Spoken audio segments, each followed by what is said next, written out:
Halo semuanya, perkenalkan nama saya Andi Kalista Latifa. Di sini saya dari kelas 10 DKV 1 dan di video ini saya akan membahas tentang materi komposisi tipografi. Yuk simak video berikut ini. Sebelum masuk ke dalam videonya, di sini saya akan memberitahu apa saja yang akan saya bahas di dalam videonya.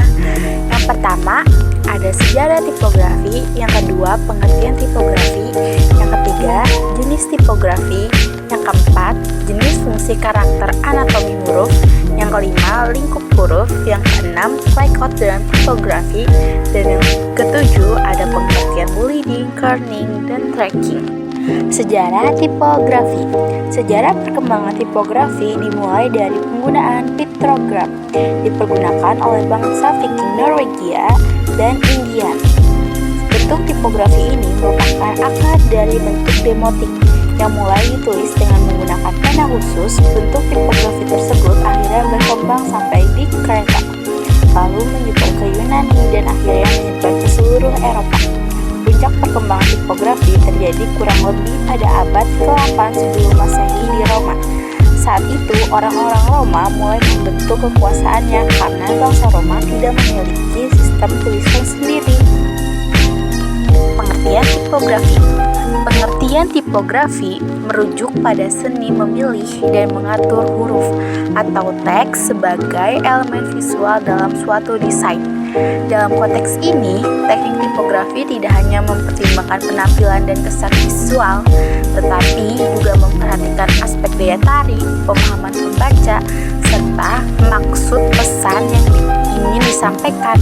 Setelah kita mengetahui tentang sejarah dan pengertian tipografi, selanjutnya kita akan mencari tahu ada berapa jenis-jenis tipografi. Berikut ini adalah jenis-jenis tipografi. Ada 6 jenis tipografi.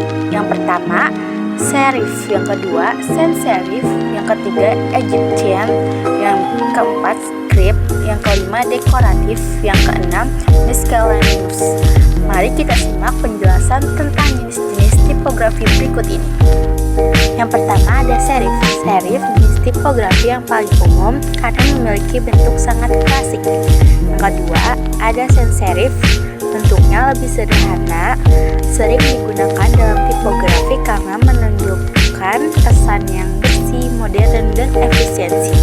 Yang ketiga, Egyptian, tipografi yang memiliki bentuk besar, umumnya untuk memberi penegasan pada sebuah pesan.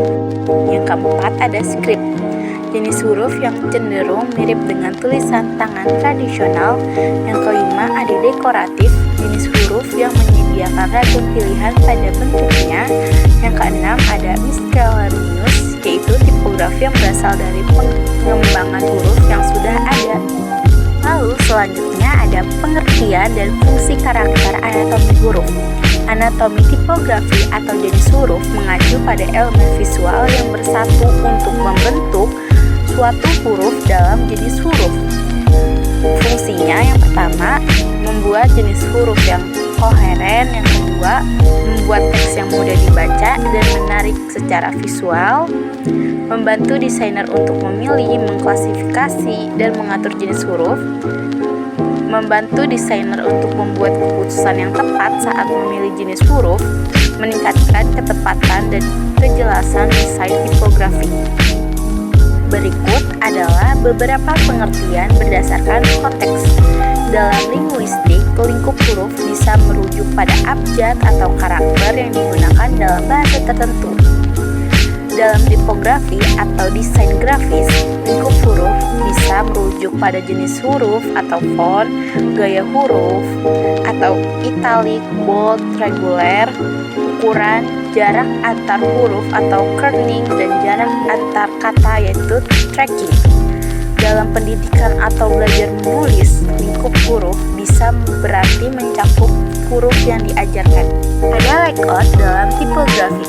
Layout dalam tipografi adalah pengaturan elemen teks dalam sebuah desain untuk menciptakan tampilan yang estetis, teratur, dan mudah dibaca. Sip desain layout yang harus diperhatikan yaitu keseimbangan dan proporsi, kontras dan harmoni, struktur tata letak, ruang dan jarak antar elemen jenis huruf. 2. jarak antar huruf, 3. Kontras warna, 4. Struktur tata letak. Yang pertama ada pengertian leading. Leading atau bisa disebut juga jarak antar baris. Leading adalah jarak vertikal antara satu baris teks dengan baris teks lainnya. Yang kedua, turning adalah penyesuaian jarak antara dua huruf secara spesifik untuk menciptakan keseimbangan visual.